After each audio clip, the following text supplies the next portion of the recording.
Descubriendo el siglo XXI. Bienvenidos una tarde más, un día más, o para algunos una mañana más, o para otros una noche más. Por ejemplo, a Mr. Yáñez es de noche, a los demás es de día, mediodía aquí en la ciudad de Nueva York.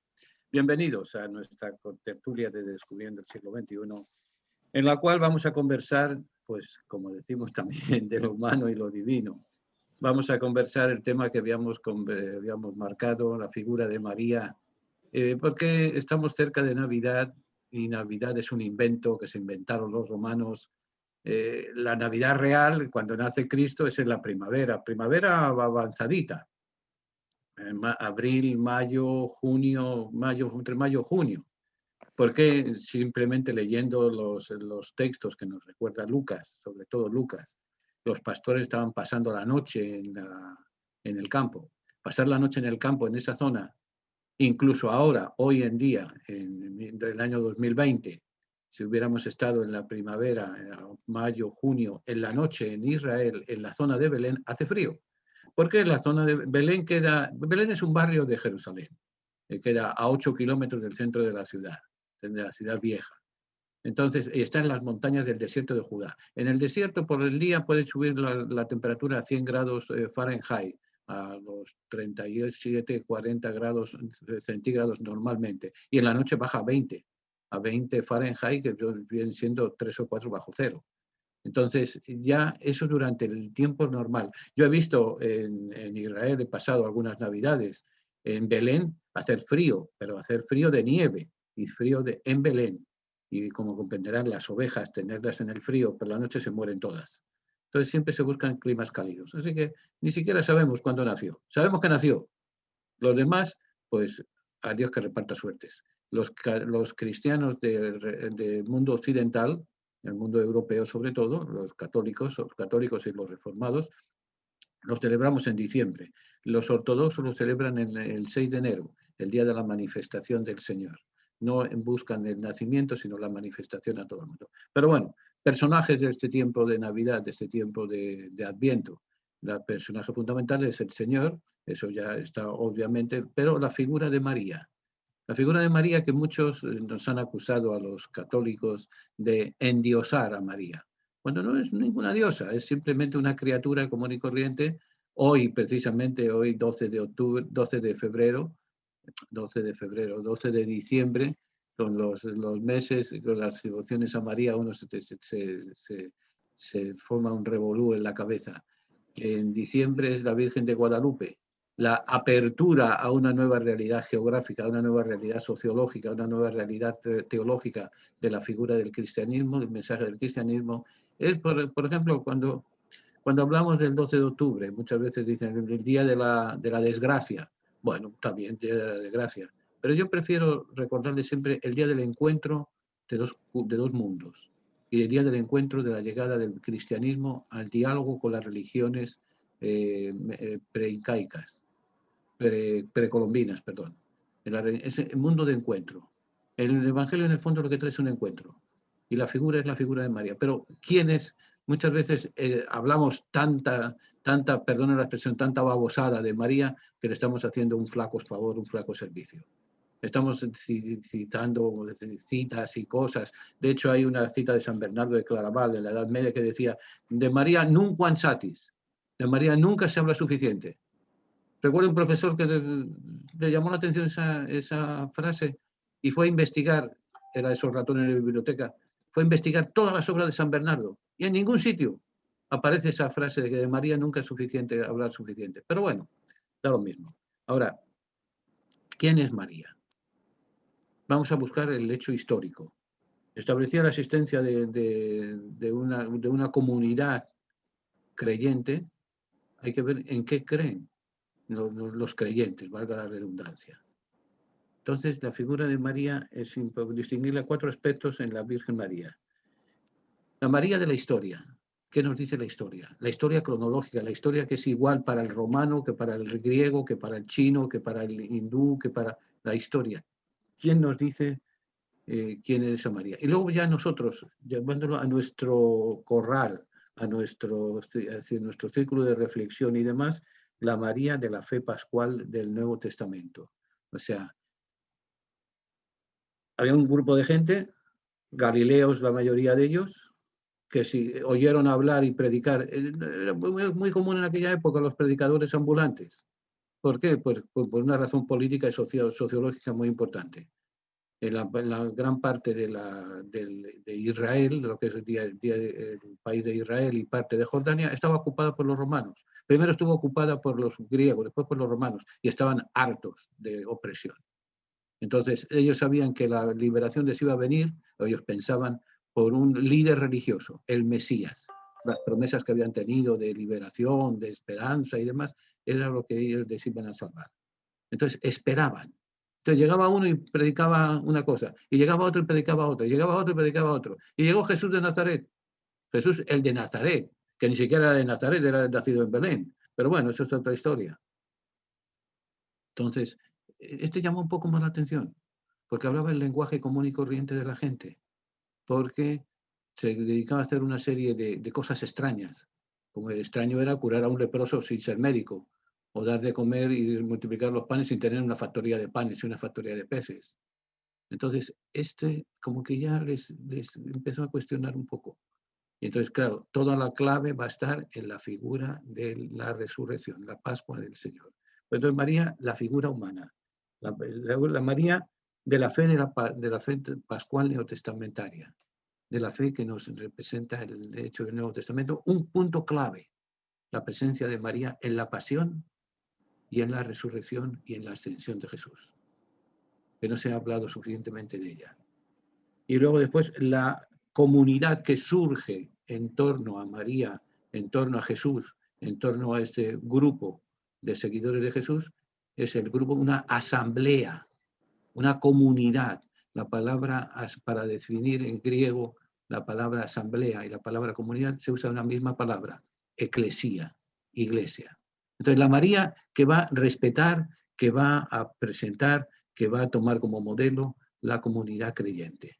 Pero primero hay que ver quién era ella. Y luego después se va a ir elaborando una serie de teorías, una serie de reflexiones, una serie de dogmas, una serie de cosas, y entonces se va a crear ya una tercera etapa. La María de la fe, la María de la historia, la María de la fe, la María del magisterio de la Iglesia. Empiezan a definir, bueno, pues María es importante por esto, por esto, por esto, por esto, por esto, por esto. Esa es la doctrina de María, la doctrina en torno a María, la teología de María. Y luego va a tener un adyacente, que es el que nosotros conocemos más y veneramos más y respetamos más, la María de la fe popular, la María de la fe cristiana, de la fe, sobre todo de la fe popular.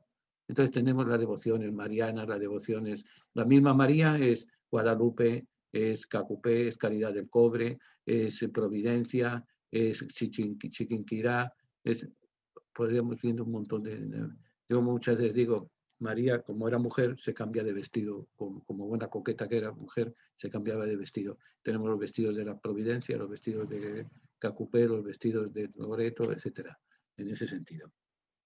Ahora, la María de la historia. ¿Cuál es la María de la historia? La María que era incorporada en la fe de la Iglesia por un hecho histórico sencillo y fundamental. ¿Por qué esa mujer, nacida en un pueblo donde el diablo dio 3 gritos, como dicen en mi pueblo, en una aldea, en una montaña perdida, en las faldas de una montaña, en mitad de Galilea? Galilea, pongámonos conociéndola hoy en día Galilea, como se conoce, se camina de un sitio para otro en automóvil, para un sitio para otro, pero como quiera, fuera de los núcleos urbanos, pequeños núcleos urbanos, es campo, es una zona árida, es una zona que se ha sacado frutos, se ha sacado cultivo gracias a la inversión en agua, en inversiones en riegos y demás. Pero lo demás era un pueblito pequeño. No tendría más de 8 o 10 familias, como mucho, en Nazaret. Vivía a cuenta de una ciudad cercana, a unos 8 o 10 kilómetros, Séforis. Séforis era una ciudad, era la capital política y social de los romanos en la Alta Galilea. Los romanos eran hombres prácticos, eran muy prácticos en su caminar, en su actuar, en su funcionar, en su legislar y demás. Eran ingenieros, cada soldado era poco menos que un ingeniero en ciernes. todos llevaban los instrumentos de medir en su macuto, etc. Bien, habían visto que esa zona tenía agua, tenía buenas comunicaciones, allí colocan la capital. La capital y Nazaret vivía de eso, vivía de los chapuzas, de los arreglitos, de las cosas que podían vivir allá, que podían hacerse acá. ¿Qué pasa? Que unos 8 o 10 años antes del nacimiento de Cristo hay una revuelta. Las revueltas estaban al pan de cada día. ¿Por qué? Pensemos eso, un pueblo ocupado, un pueblo invadido, un pueblo que está harto de imposiciones, está harto de impuestos, está harto de que les exploten y demás, a la primera de cambio, y si encima buscan un fanático religioso que manipula las escrituras, porque mire, esos más fanáticos religiosos los ha habido toda la vida, los ha habido toda la historia, y manipuladores de escritura también, y manipuladores de doctrina otro tanto. Entonces se forma el revuelo, acaban con la ciudad de Séforis, la destruyen, por supuesto llegan las tropas romanas comandadas por el procurador romano de turno. En el tiempo de Jesús era Poncio Pilato, pero antes de Poncio había habido 2 o 3 también de la misma calaña más o menos, aunque Poncio Pilato aparentemente, según las crónicas, fue el más sanguinario de todos y tenía fama de sanguinario. Tal es así que se cree, que se sabe que el puesto de procurador romano que tuvo antes de ir a la Galilea, antes de ir a la Judea, la provincia romana recordemos que la región que conocemos hoy en día como Israel y parte de los territorios palestinos, en la época, en el tiempo de Jesús, se llamaba la provincia romana de Judea. La palabra Palestina no aparece nunca ni en el Antiguo ni en el Nuevo Testamento. ¿Por qué? Por una razón muy sencilla. Porque la palabra Palestina se la inventa el emperador Adriano después de la revolución del año 135, en que arrasa con todo Israel, con todo lo que es la provincia de Judea, destruye todo, destruye Jerusalén, hace una ciudad nueva que le cambia el nombre, le llama Elia Capitolina, y al territorio le llama la tierra de los filisteos. Era el insulto más grande que le podía dar a los judíos, que todos sus enemigos ancestrales habían sido los filisteos, que esa tierra se llama la tierra de los filisteos, la tierra palestina, Filistini, tierra de los filisteos. Bien, ¿qué pasa? Que están hartos los judíos de eso. Y los romanos pues empiezan de nuevo. Entonces estábamos con Pilato. Pilato, antes de ir allá, parece ser que había estado, como tenía fama de duro, había estado en la provincia romana de León, de la Galaica, la provincia romana de la Galaica. La provincia romana de la Galaica era lo que abarca hoy en día en España Galicia y Asturias y el centro de Castilla la Vieja. Y tenía la sede en lo que después era la ciudad de León, la Legio Décima, en el campamento. Y allí él hizo y deshizo cuanto le dio la gana. De allí lo mandan a pacificar la Judea. Y allí sigue haciendo lo que le da la gana hasta que lo mandan, según las leyendas y según los apócrifos y demás, le mandan a una región de Francia y allí lo asesinan. Pues le dieron el caldo de su plato de su caldo. Pero bueno, Séforis controla la Galilea. A Séforis iría José, iría Jesús, irían la gente a trabajar. Entonces María nace en una ciudad de segunda categoría, de una ciudad. Una ciudad le llama Flavio Josefo, pero de ciudad eran pueblitos pequeños, pueblitos de 8, 10, 15 habitantes, pero ya eran ciudades. Pueblo pequeño, campana grande, se dice en nuestro refrán. Entonces, ahí es donde nace Jesús, ahí es donde probablemente, en torno a María, hay una serie de misterios muy importantes, misterios, que las narraciones que tenemos no nos dicen exactamente dónde nació. Hay una tradición que nos dice que María nació en Jerusalén, una tradición apócrifa, que María nació en Jerusalén, y de hecho hay una iglesia, la iglesia de Santa Ana, que recuerda el lugar donde donde nació María y vivían sus padres, Joaquín y Ana. Pero es una tradición sin más fundamento histórico que la tradición oral. Pero mientras tanto, para los efectos, María vivía en Nazaret, una muchachita más, entonces esa va, según la narración que nos va a dar Lucas, según la narración que nos va a dar Mateo, son los dos únicos que nos hablan de los orígenes de Jesús. ¿Por qué? Por una razón muy sencilla, lo mismo que explicábamos la semana pasada. Para entender la clave, tener la clave de los evangelios, Hay que saber a qué público el evangelista se está dirigiendo, a qué público el evangelista va a dirigir su mensaje. Por eso es escasísimo el material que hay en los evangelios en torno a María. Es más escaso todavía otro San José, que después hablaremos antes de que se nos vaya, porque el Papa nos ha embarcado en un año santo, un año de San José, el padre legal de Jesús, y aquí viene todo el tema de los hermanos de Jesús, de que si tuvo más hijos, si tuvo menos hijos, etcétera, etcétera, etcétera. Pero bueno, entonces, legalmente, María nace en Nazaret, legalmente, según la tradición nace en Jerusalén, da igual, el caso es que nació. Y vive una vida común y corriente, la vida común y corriente de todas las muchachas de su época. Probablemente no sabía ni leer ni escribir, porque las mujeres, ese es otro tema que habría que ser, quizás para la próxima semana les hablamos de eso. La mujer en el mundo del Antiguo Testamento eran una calamidad las pobres.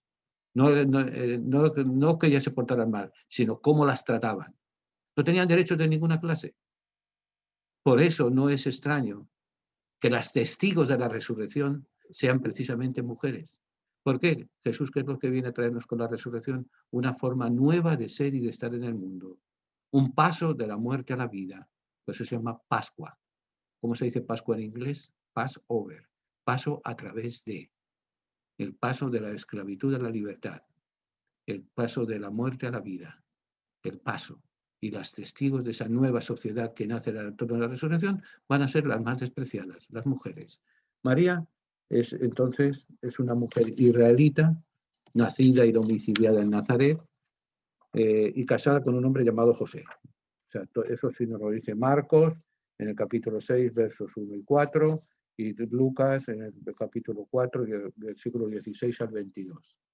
Nacida en Nazaret, nacida y criada en Nazaret, que va a seguir las reglas legales de comportamiento. ¿Dónde están esas reglas? Pues muy sencillo, en el tercer libro de la Biblia, en el Levítico, Génesis, Levítico. El Levítico es el libro donde aparecen todos los códigos de conducta. Los códigos de santidad es donde qué es lo que hay que hacer para ser santo de acuerdo a la voluntad de Dios, qué es lo que no se debe hacer, con qué se debe castigar, qué papel ocupa el hombre, qué papel ocupa la mujer, qué papel ocupan los hijos, etcétera, etcétera, etcétera. Entonces María es una simple mujer que tuvo la suerte o la desgracia, dependiendo cómo lo queramos mirar, de nacer mujer.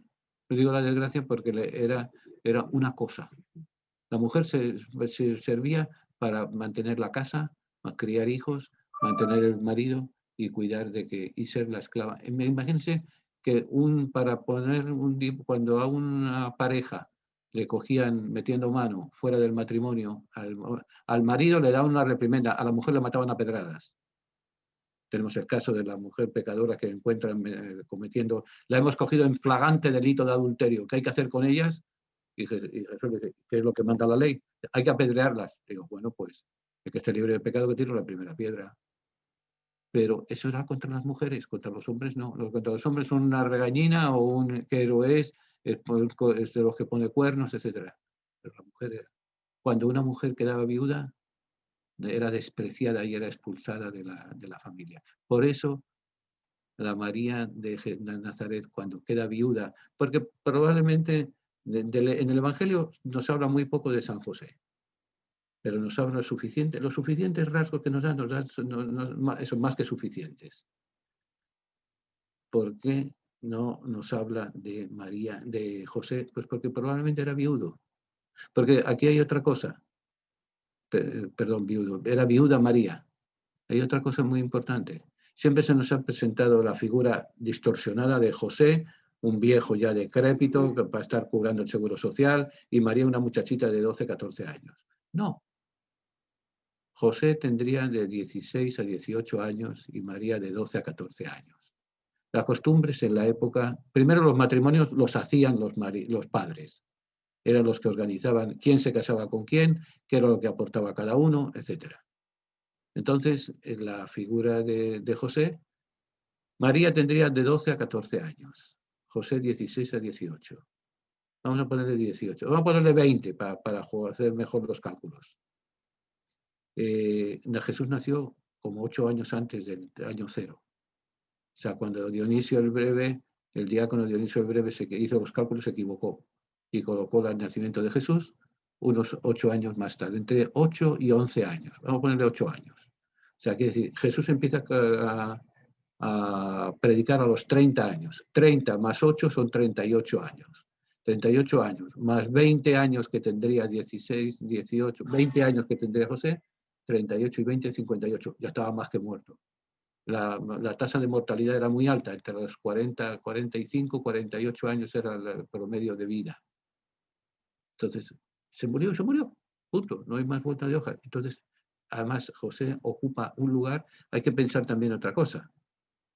Los evangelios no son la historia de Jesús, es la presentación del mensaje de salvación, del mensaje de redención, que tiene datos, está trufado con datos históricos, de acuerdo, pero no es la final. Entonces aparecen como un gran teatro del mundo, como un gran escenario del mundo, como nos recuerda Calderón de la Barca. María tiene un papel que desarrollar, aparece. José aparece y se va. Así van apareciendo y desapareciendo los personajes.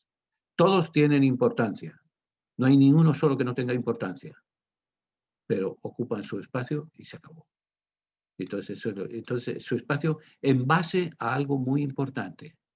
No a la presentación de la biografía, sino a la presentación del mensaje de salvación que nos presenta Jesús de Nazaret. María, por tanto, se habla de sus parientes en repetidas ocasiones, se la reconoce como la madre de Jesús, pero fíjense que José no era el padre natural de Jesús, nunca se habla de José como el padre de Jesús. José el carpintero, ven acá, este no es hijo del carpintero. Entonces, ¿qué pasa en su familia? Aquí en torno a la familia de Jesús, pues cabe decir una cosa importante. Hay 3 tradiciones.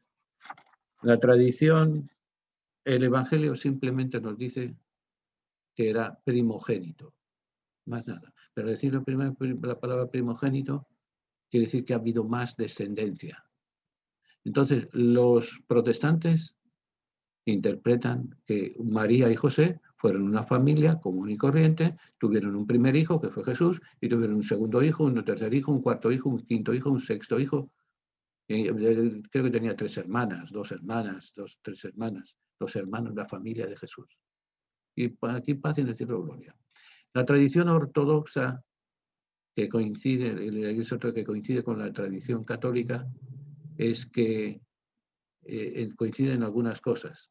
Es que José era viudo y de un primer matrimonio tuvo una serie de hijos, de hijas, y ya en la edad madura queda viudo, se junta con María, que era una muchacha joven, y con ella tuvo a Jesús de forma sobrenatural por obra del Espíritu Santo.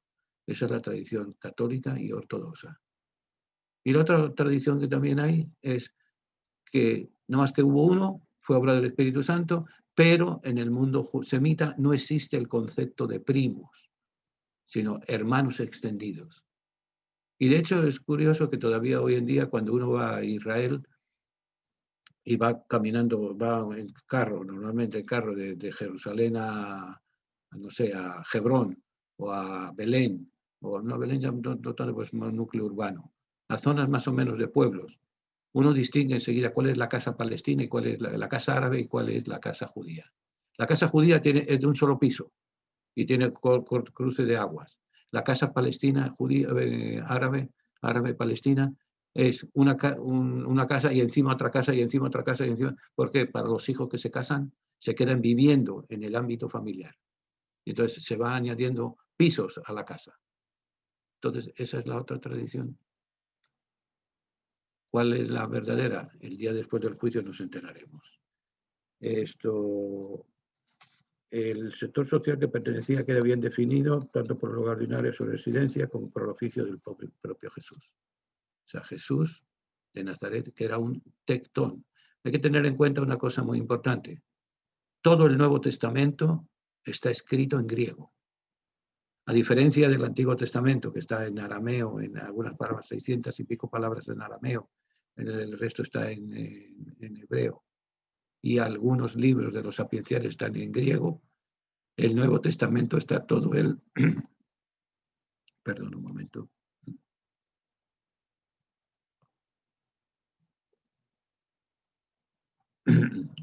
El Nuevo Startea ya. El Nuevo Testamento está todo él escrito en griego. Entonces, en griego define el oficio de Jesús, tectón, la palabra que indica la obra de trabajo, la clase de trabajo que él hacía. Un tectón era lo mismo que un handyman en nuestro idioma, lo mismo que un carpintero, un plomero, un electricista, no, porque no eran electricistas, un albañil, un pintor, de todo era factible para un tectón.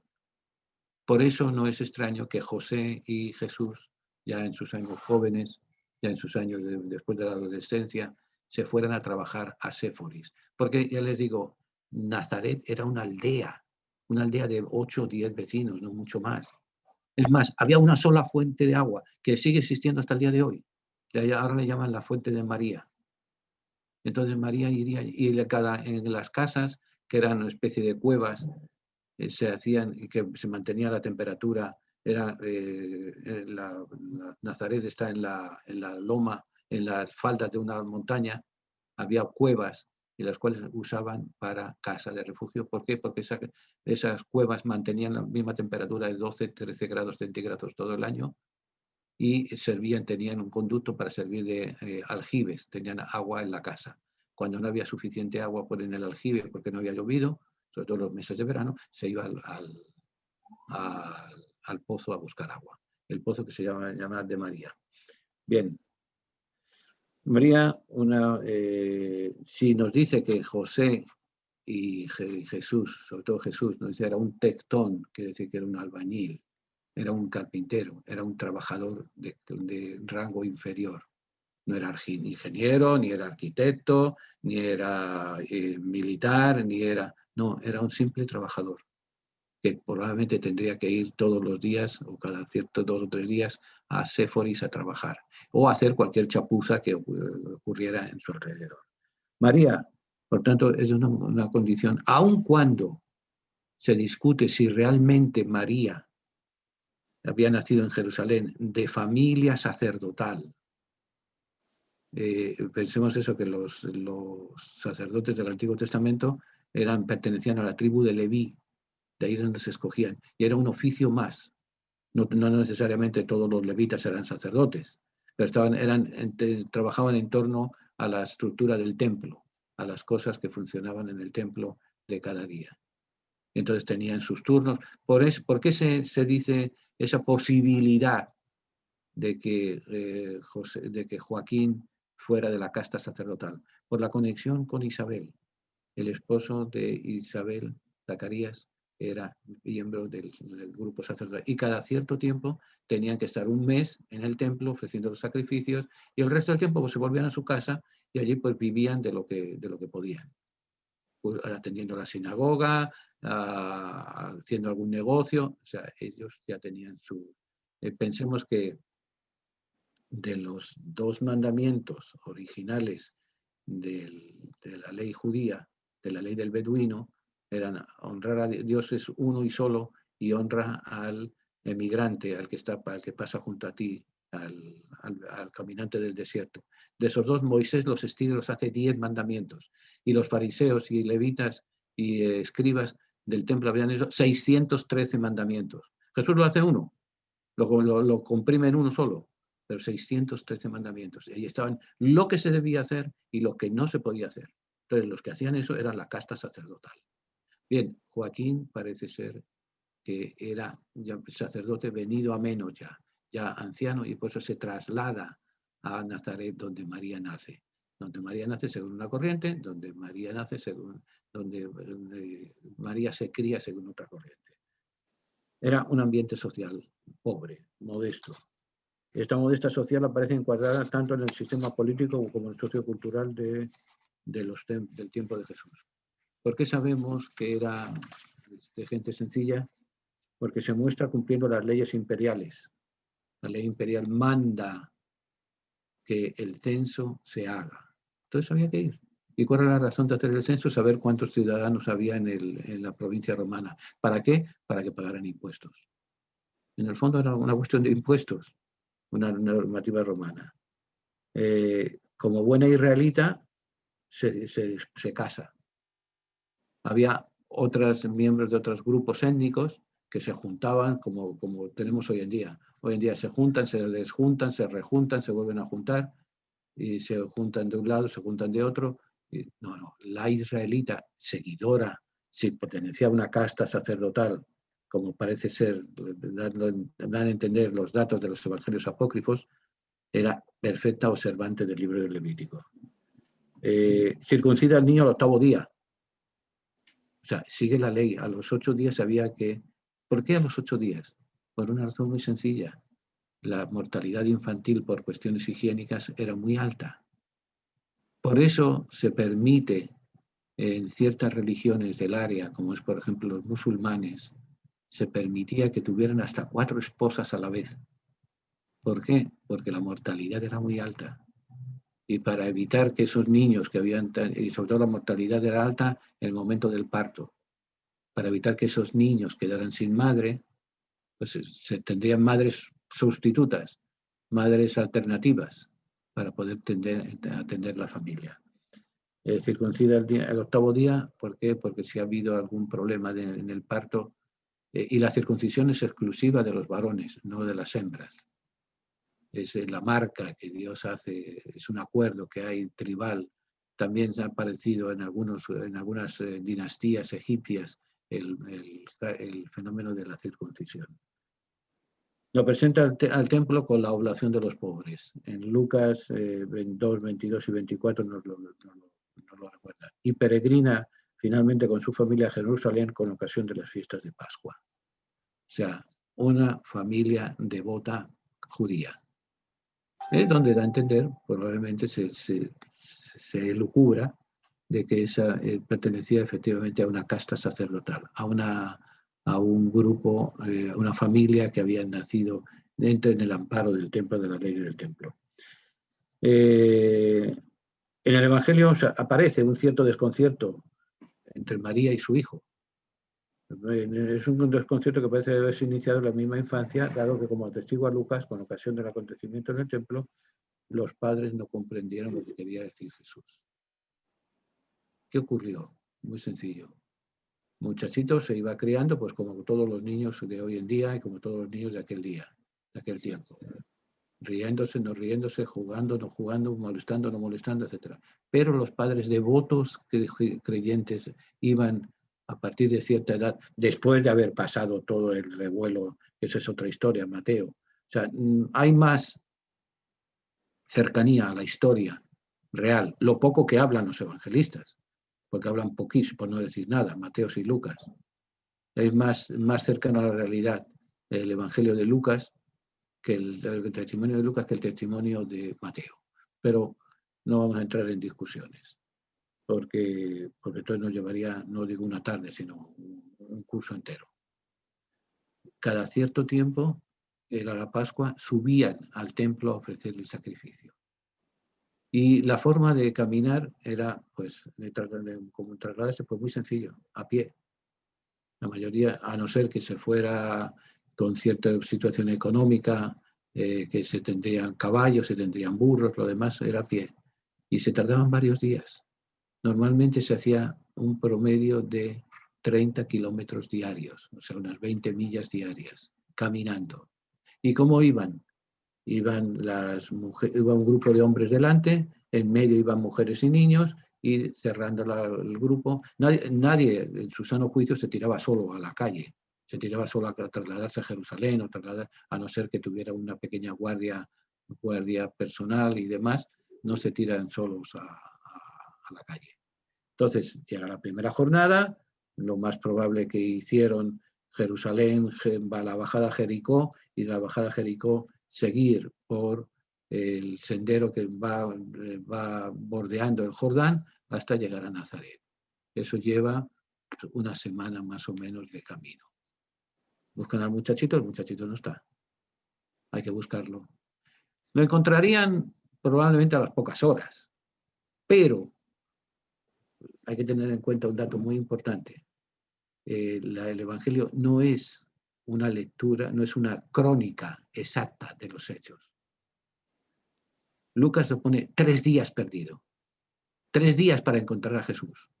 En un pueblo, prácticamente en una ciudad. Sí, en el tiempo de Pascua había más habitantes, pero 3 días. ¿Por qué 3? En la terminología, en el uso de los números, los judíos tienen 2 significados. 3 es 1, 2 y 3, punto. Eso no es igual para los judíos que para los marcianos, pero también en sentido místico. 3 es la eternidad, ayer, hoy, mañana. Es el tiempo que tardamos en encontrar a Jesús. Ellos están todo un periodo de una vida. El 3 es el periodo de una vida entera, buscando a Jesús. Ese es uno de los mensajes subliminales que Lucas quiere transmitirnos con esa pérdida de Jesús en el templo. Entonces, María le pregunta, ¿por qué nos has hecho estas cosas? Y el muchachito le sale con eso, con malas crianzas. ¿Y acaso no saben que yo tengo que ocuparme de las cosas de mi padre? Hello, que despierten. Y entonces José se quedó mirando las estrellas, se quedó mirando y dijo, bueno, esto yo no lo entiendo, pero vámonos. Y María, dice, iba guardando todas aquellas cosas en su corazón. Es esa discordancia. ¿A qué he venido? He venido a una visión. Pero después nos dice el Evangelio que fue creciendo en edad, sabiduría y gracia de Dios. Iba creciendo el muchachito. El Evangelio de Juan nos ha dejado un testimonio de que María, la madre de Jesús, acompañó en su hija en agonía y en la muerte al pie de la cruz. Nos dice Juan eso. Juan nos da un dato muy interesante que si lo sabemos interpretar, entenderemos que si lo sabemos leer con mente clara y mente limpia, nos dice que María era del grupo de los seguidores de Jesús. Porque si María no hablan de ella, Juan no habla de ella hasta... Bueno, la primera vez que Juan habla de María es en la boda de Caná, en el momento más importante, en la apertura de su vida pública. Y fíjense que no es casualidad que sea en unas bodas. En unas bodas, ¿qué es lo que celebramos? El nacimiento de una comunidad. Una comunidad, como lo va a repetir después la Iglesia en el Vaticano II, una comunidad de amor abierta a la vida. Entonces, es el punto clave. El punto clave del mensaje de Jesús es formar comunidad. El mensaje del Evangelio, el mensaje de Jesús solamente se entiende desde la comunidad, desde el compartir la vida. Y por eso hay vino. Para nosotros el vino, pues es una bebida más, un licor más, una cosa más. Para el mundo mediterráneo, el vino es parte de la cultura, es parte de la relación con Dios. El vino, hay un salmo, el vino alegra el corazón del hombre, nos recuerda. Porque el vino es producto de la vid. La vid es uno de los 5 granos que te da la tierra. La uva, la aceituna, el centeno, el dátil, el trigo y la granada de los granos que da la tierra. Entonces, el vino es la convivencia, el vino es la alegría, el vino es el mitigar las penas de cada día. El vino es importante, tan importante que cuando Jesús decide quedarse entre nosotros, ¿cómo se queda? En forma de pan y vino. No marcelino pan y vino, sino en forma de pan y vino. Entonces, nos recuerda Juan la presencia de María en el momento del nacimiento de una comunidad. Y nos va a recordar, ya no vuelve a hablar prácticamente de María hasta la agonía de Jesús. Quiere decir que María, si estaba al pie de la cruz, quiere decir que andaba en el grupo de Jesús. Porque, dígame una cosa, si hoy en día se puede tardar de Nazaret a Jerusalén 1 hora en helicóptero. ¿Qué fue? Que fueron una patrulla de ángeles y buscaron a María y la llevaron como si fuera un helicóptero hasta Jerusalén. O María ya estaba en Jerusalén con Jesús. Sabemos que había un grupo de seguidoras de Jesús. En el grupo, los discípulos, el grupo de los discípulos, de los que andaban en el reguerete con Jesús, habría entre 80 y 100 personas. Habría por lo menos 72. ¿Por qué sabemos que había 72? Hombres y mujeres. porque la misión, Él les manda de dos en dos. ¿Por qué de dos en dos? Porque uno es Dios, dos es comunidad. O sea, les manda en comunidad a predicar su evangelio, a predicar la buena nueva, a predicar la redención del pecador, a predicar la pertenencia a una nueva realidad, que es la realidad de Cristo resucitado. Entonces había al menos 72. En los 72 sabemos que había varias mujeres. Estaba Susana, la mujer del administrador de Herodes, estaba María de Magdala, estaba María de Salomé, estaba María de Nazaret, estaban las mujeres, estaban con él en la última cena. Y eran mujeres que se preocupaban del mantenimiento de la comunidad. Eran mujeres que económicamente pues eran ricas. María Magdalena, por ejemplo, para citar el caso más famoso y más controversial, parece ser, según las ultimísimas investigaciones, hace unos años los misioneros, los sacerdotes de la congregación religiosa, los legionarios de Cristo, que manejan y hacen funcionar la Casa Notre Dame. La Casa Notre Dame es una casa propiedad del Vaticano, una residencia, un hospedaje propiedad del Vaticano en Jerusalén, cerca del Santo Sepulcro, a 10 minutos andando del Santo Sepulcro, fuera de la zona amurallada. Ellos administran esta casa del Vaticano, pero ellos compraron unos terrenos en Magdala. Magdala es una pequeña zona, los restos de Magdala, donde se cree que estaba la ciudad de Magdala. Magdala es la ciudad donde nació María, la de Magdalena. Entonces, compraron un terreno para hacer allí una casa de retiro, un sitio de reflexión y demás. Y al empezar a excavar, empezaron a salir ruinas. Tantas ruinas que resulta que ahí estaba la ciudad de Magdala. Y uno de los grandes negocios de la ciudad de Magdala era el pescado en salazón. Y parece ser, teorías, de que la María Magdalena era propietaria de una de estas factorías de pescado. Por tanto, entraba el dinero, corría el dinero, ella podía permitirse el lujo de que administradores le administraran el kiosco, le administraran el negocio y ella ir con Jesús y mantenerlo. Pero a lo que vamos, María estuvo presente en el momento de la redención, en el momento de la agonía. Estuvo presente en el momento del nacimiento. Ella es la figura clave en el nacimiento de Jesús. Y María perfectamente podía haber dicho, mire, esto es un cuento chino, un cuento judío, a mí no me vengan con milongas, no me vengan con cosas, a mí no me vengan con engaños. Entonces, le cuestiona a Dios, como a mí, una esclava del Señor. Yo he decidido ser virgen y tú ahora me vienes con la milonga de que yo voy a ser madre, no me vengas con historias. Entonces el ángel tiene que responder, mira, pasa esto, has sido elegida y punto, ¿aceptas o no aceptas? Y María se arriesga y dice que sí, y después se le cambia completamente la vida. Es un poco lo que nos pasa a nosotros cuando nos encontramos en la tesitura, en la circunstancia de que Dios nos pide una cosa que muchas veces no entendemos. María de la Fe Pascual es la María, se organiza con el acontecimiento de la resurrección. El acontecimiento de la resurrección va a ser clave para María, va a ser clave para todos nosotros. Después de ese momento, ya María no vuelve a aparecer hasta el momento de la ascensión de Jesús. 3 momentos importantes de la María mujer, no ya de heroína y salvadora y corredentora y todos los dogmas y las cosas que le hemos puesto en la iglesia y demás. María como mujer. Primero, hay la duda si nació en Belén, perdón, si nació en Nazaret o nació en Jerusalén. Eso no tiene gran importancia. Segundo, se cría en Nazaret. Al menos ahí es donde José la escoge. Se cría en Nazaret. Tiene sus bajas, sus altas, sus bajas, sus dudas, sus problemas. Se preocupa de su prima Isabel. Es interesante cómo el nacimiento de viejos, de viejas en el Antiguo Testamento son símbolos de la lógica de Dios, que la lógica de Dios es que funciona como le da la gana. Pero bueno,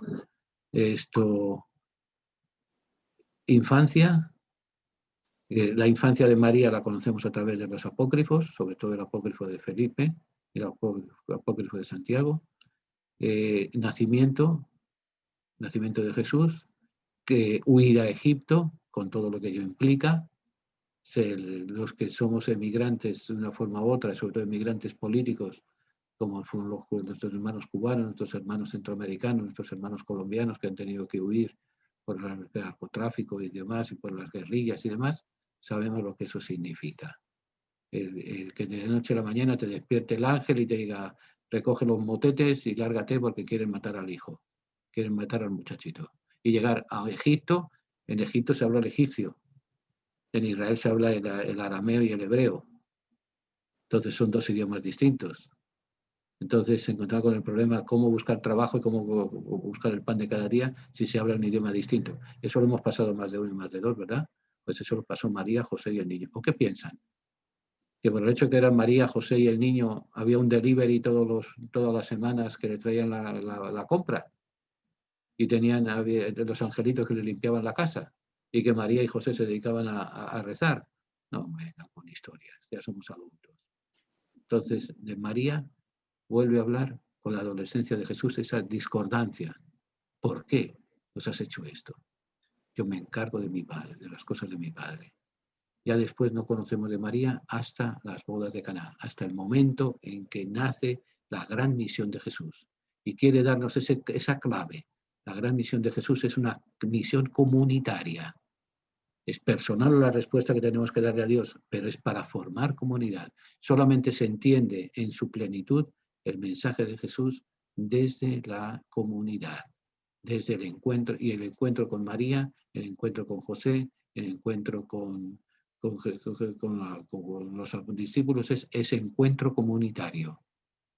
Y luego después ya no encontramos a María hasta el momento clave de la pasión y muerte.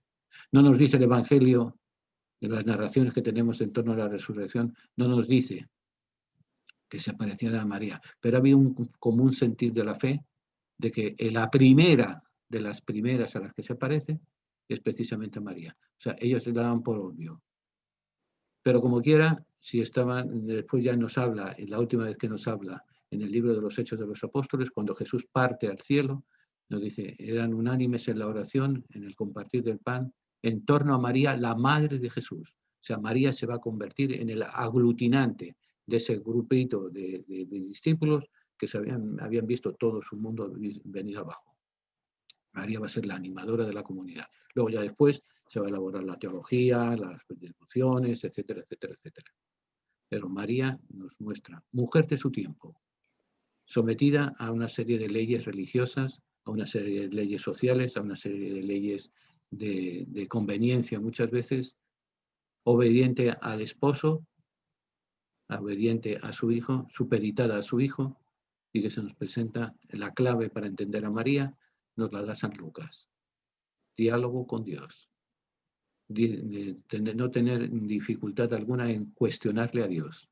Y María le podría haber dicho perfectamente a Dios, al ángel, no me interesa, es una tentación. Y Dios lo hubiera respetado. Lo hubiera respetado como respeta todas nuestras decisiones. Ahora, cuando después nos encontremos con él, a ver cómo bregamos cada cual con nuestras decisiones. Que son más acertadas, que son menos acertadas, eso ya depende de cada uno de nosotros. Bien, ahora con esto, entonces nos quedan 12 minutos, pero en 12 minutos quiero dos cosas importantes. Una así de refilón. La figura de María nos ha llegado a través de la Virgen, a través de Guadalupe. Hoy, el día que estamos dando nuestro seminario, con nuestro saludo a distancia, celebramos en la iglesia la conmemoración de Guadalupe. Guadalupe la palabra Guadalupe es una palabra compuesta por Gua, es una palabra árabe, significa río, y lupus, lobo, el río del lobo. Un poco puede ser casualidad, pero también se le puede darle la vuelta. En esta vida manipulamos todos. Puede ser eso como el agua del bautismo, significada en el Guada, en el río, que va a mitigar y que va a someter la violencia traída por el lobo. Pero aparte de lucubraciones mentales, podríamos decir que la fecha clave de la evangelización en nuestro continente es precisamente Guadalupe. Es verdad que desde el primer momento se empezó la predicación del Evangelio, que había un deseo de una iglesia nueva, de una presencia nueva del Evangelio, porque la Iglesia europea estaba podrida. Se compraban y se vendían obispados, había prostitución a niveles inimaginables, se robaba. Entonces había ese sentido que nace precisamente en las órdenes pobres. De hecho, hasta los 50 primeros años de la evangelización, de la conquista de América, estaban prohibida la entrada en América a aquellas órdenes que no fueran pobres. Por eso son los franciscanos, los dominicos y los mercedarios, las tres órdenes religiosas que tienen autorización para, porque se quería crear una iglesia nueva, una iglesia pobre, una iglesia cercana al pueblo, una iglesia comprometida con la evangelización. Y la figura importante va a ser María. María que se manifiesta en la gente sencilla, en la gente de cada día. Miren, son pocas las apariciones, si es que hay alguna, de María a gente de intelectualidad alta. Siempre ha sido a gente del común y corriente, del pueblo común y corriente. Por eso, en esa sencillez de cada día, busquemos la figura de María, el ejemplo de nosotros. Y luego, la penúltima de Francisco, del Papa Francisco. Digo la penúltima porque cada día, y una de las cosas primeras que hago por las mañanas cuando, después que me levanto y me despierto, que tardo en despertarme, es mirar las noticias de Iglesia. Porque con Francisco cualquiera se puede esperar cualquier cosa. La penúltima que dijo fue que va a reanudar los viajes pastorales en el mes de marzo del próximo año y el primer sitio donde va a ir va a ser a Irak. Así que allí lo siento, pero si pudiera ir iba, pero no creo que me dejen ir. Y en segundo lugar, ha proclamado un año de gracia del Señor, un año santo dedicado a San José. ¿Por qué San José? Pues porque es el protector de la familia. Hizo una carta encíclica, una carta en un documento de gran categoría. Los documentos de la Iglesia, si tienen un librito que se llama ¿Sabías qué? En la página 41 a la 44 están todas las clases de escritos y de documentos y la importancia que tienen. En este documento el Papa Francisco ha querido convocar a toda la Iglesia a un año santo en honor de San José. ¿Con motivo de qué? Con motivo de que se cumplen los 150 años de que el Papa Pío IX, en 1870, proclamó a San José como protector y custodio de la Iglesia, patrón de la Iglesia. Quiso jugar con un dato muy, muy importante y es el José tenía la encomienda. Fíjense, José, no es extraño que a lo mejor se llamaba Pedro Pérez o Juan González, pero Mateo nos lo coloca como José, porque interpretaba sueños. Vayamos al Antiguo Testamento. Vayamos a los 12 hijos que tuvo Jacob: Rubén, Simeón, Leví, Judá, Dan, Neftalí, Sacar, Zabulón, José y Benjamín. ¿Por qué era famoso José entre sus hermanos? Porque interpretaba los sueños. Interpretaba los sueños. Dios se comunica con José, el de María, a través de sueños. Dios muchas veces se presenta entre nosotros a través de sueños. Muchas veces soñamos con ser mejores, soñamos con un trabajo, soñamos con cumplir la voluntad de Dios, soñamos, pero los sueños se tienen que hacer realidad. Ese es el ejemplo que nos quiere dar el Papa. Y sobre todo, luego con Francisco, como les digo, cualquier cosa desconcierta. Los teólogos avanzados y muchos han dicho que las devociones populares no sirven.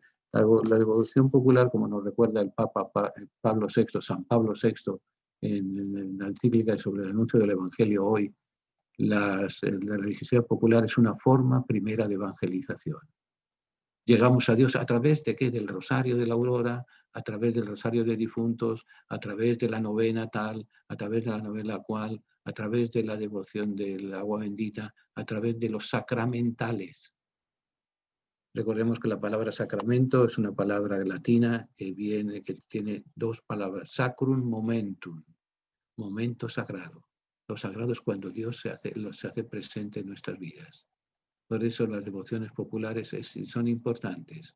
Son una pre-evangelización.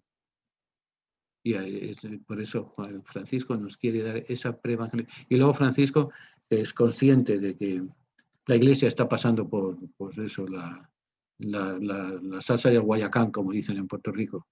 Está pasando las difíciles. ¿Por qué? Pues por una razón muy sencilla, porque la Iglesia es santa, porque tiene su fundamento en Cristo, y es pecadora porque está hecha por seres humanos.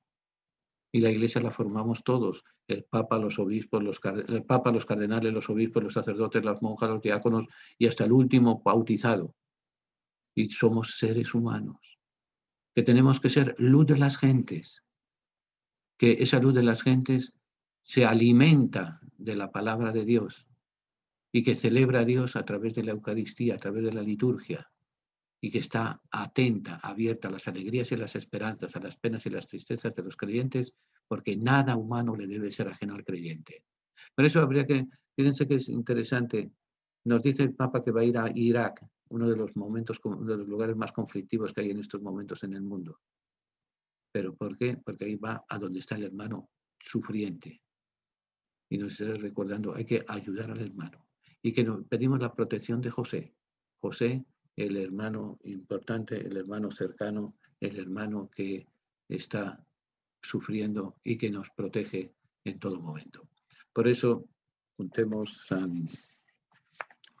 a San José con la figura de María que le hemos visto en esto deprisa y corriendo.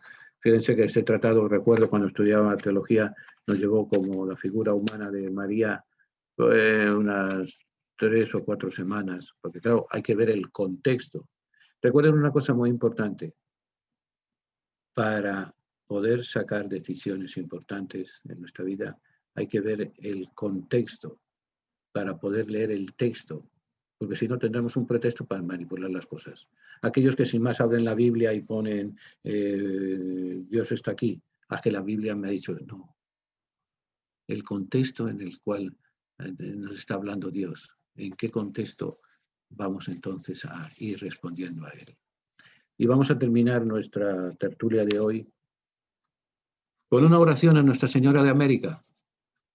María, la Madre de Guadalupe, María, la mujer común y corriente, como cualquiera de nuestras madres, nuestras hermanas, sus esposas, sus primas, sus tías, sus vecinas, sus maestras, sus religiosas, tantas mujeres como han influido en nuestras vidas. Vamos a pedirle por ellas y vamos a pedirle por a Nuestra Señora de América. Una oración que la compuso un gran sacerdote, Monseñor Pironio, que está introducida en la causa de beatificación.